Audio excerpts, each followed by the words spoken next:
मग उपोषण कशासाठी? अंमलबजावणीसाठी, हे पण तुमच्यासाठीच, समाजाला माहिती.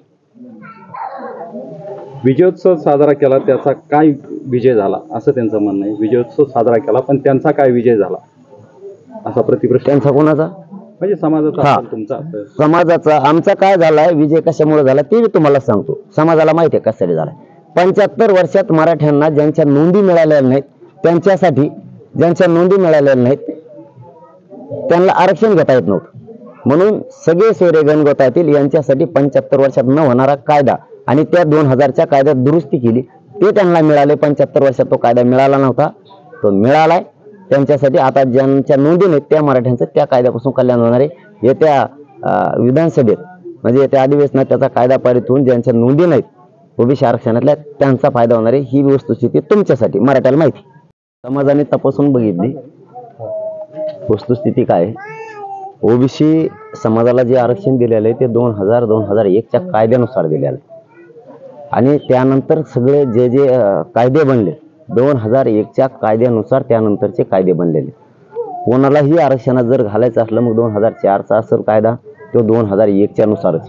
2006चा आहे, हे कायदे 2001च्या नुसारच आहे. 2000 आणि 2001 नुसारच पुढचे कायदे आरक्षणाचे बनवावे लागतात, तसे बनत नाहीत. पाठीमागचा कायद्याचा आधार घ्यावा लागतो, कारण त्यांना स्पष्ट वस्तुस्थिती माहिती पाहिजे. समाजाला माहिती आहे पण ज्यांनी विचारलं त्यांना देतो ही माहिती. तर राजपत्रित अध्यादेश यासाठी अधिसूचना काढल्या की मराठ्यांना जो 2001-2000चा कायदा आहे ती टिकणारा कायदा आहे, ती चॅलेंज होत नाही, ती चॅलेंज नाही होत. आणि ते जर टिकवायचं असेल तर त्या कायद्यात दुरुस्ती करावी लागते. त्याच्यासाठी त्यांनी ती अधिसूचना काढलेली. जर आज विधानसभा म्हणजे अधिवेशन सुरू असतं तर त्यांना ती अधिसूचना काढायची गरज नसती पडली.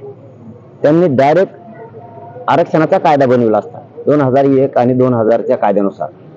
परंतु विधानसभा सुरू नसल्यामुळे त्यांना ती अधिसूचना राजपत्रित काढावी लागली. आता ह्या 8-10 दिवसात अधिवेशन, या अधिवेशनात त्या अधिसूचनेचं कायद्यात रूपांतर होऊन मराठ्यांसाठी, सगळ्या सोयऱ्यांसाठी कायदा बनवून त्याची अंमलबजावणी होणार. ही वस्तुस्थिती आणि तुमच्यासाठीच राहू द्या, समाजाला माहिती. सर्वेक्षण करण्यासाठी मुदतवाढ मागण्यात आली होती, परंतु मुदतवाढ दिली गेली नाही, यावर आपली काही प्रतिक्रिया? मुदतवाढ जर लागत असली तर मागासवर्ग आयोगाने मुदतवाढ दिली पाहिजे.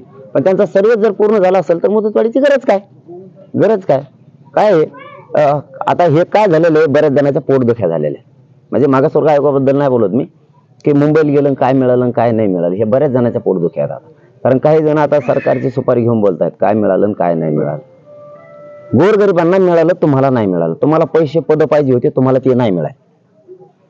आणि मगाशी विषय झाला तसा गर्दी आणि समीकरण हे जे होतं ना, म्हणून काही जणांच्या मुंबईतून खूप पोट दुखायला लागला. गर्दी फक्त त्यांनाच होती, मराठ्यांनी नाही. मराठ्यांनी फक्त त्यांच्या मागे उभं राहायचं, पोरांनी फक्त त्यांच्याच घोषणा द्यायच्या, मराठ्याच्या पोरांनी. हा, मग त्यांना लय गोड लागत. मग मराठ्यांचा विजय पण झाला म्हणतात आणि काय सगळं म्हणतात. मग सगळं बोलतात ते, त्याची काय अडचण नाही. फक्त मराठ्यांनी त्यांच्या घोषणा द्यायचं. आता मराठ्यांची गर्दी करायला लागली, समीकरण बदललं ना, पुरं कार्यक्रमच उलटा सुलटा होऊन गेला. कारण अभ्यास असणाऱ्या लोकांनी सुद्धा एका मराठा जातीविषयी असलं बोलणं, पुढं काय मिळालं काय नाही मिळालं, कोणाला काय नाही मिळालं, ज्यांच्याकडून आम्हाला अपेक्षाच नाही. म्हणजे आमचे मराठ्यांचे पोरं त्यांना खूप मानतात आणि त्यांच्या पाठीमागे सुद्धा उभा आहे हमेशा. त्यांनीच आता मराठा आरक्षणाबद्दल काय बोलणं काय नाही बोललं, घटनातज्ञांना बोलून घ्या आणि जरा विचारून घ्या काय मिळालं काय नाही मिळालं. स्टेप हीच असते का कायद्यात? एखाद्या शब्दाचा कायद्यात रूपांतर करायचं असलं तर स्टेप हीच आहे का? अधिसूचना काढावं लागते का? अध्यादेश काढावाच लागतो का? त्यानंतरच करता येतं का गेल्याच कायदा बनवता येतो लगेच? हे थोडं एखाद्या घटनातज्ञाला बोलून घ्या. आमच्या मराठ्यात गैरसमज तुम्ही पसरू नका. कारण तुम्हाला मराठा मानत होता पण तुम्ही असे 2दा काड्या केल्या होत्या, याच्या मागे एकदा केली, आता परत काडी टाकलीच.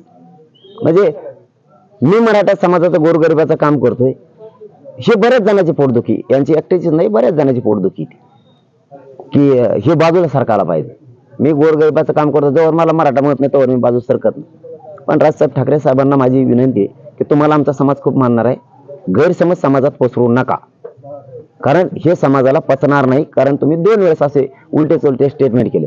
आज मस्सारखं पोरग सुद्धा तुम्हालाच मानणार होतं, अशा लाखो पोरं तुम्हाला राज्यात मानणारे होते.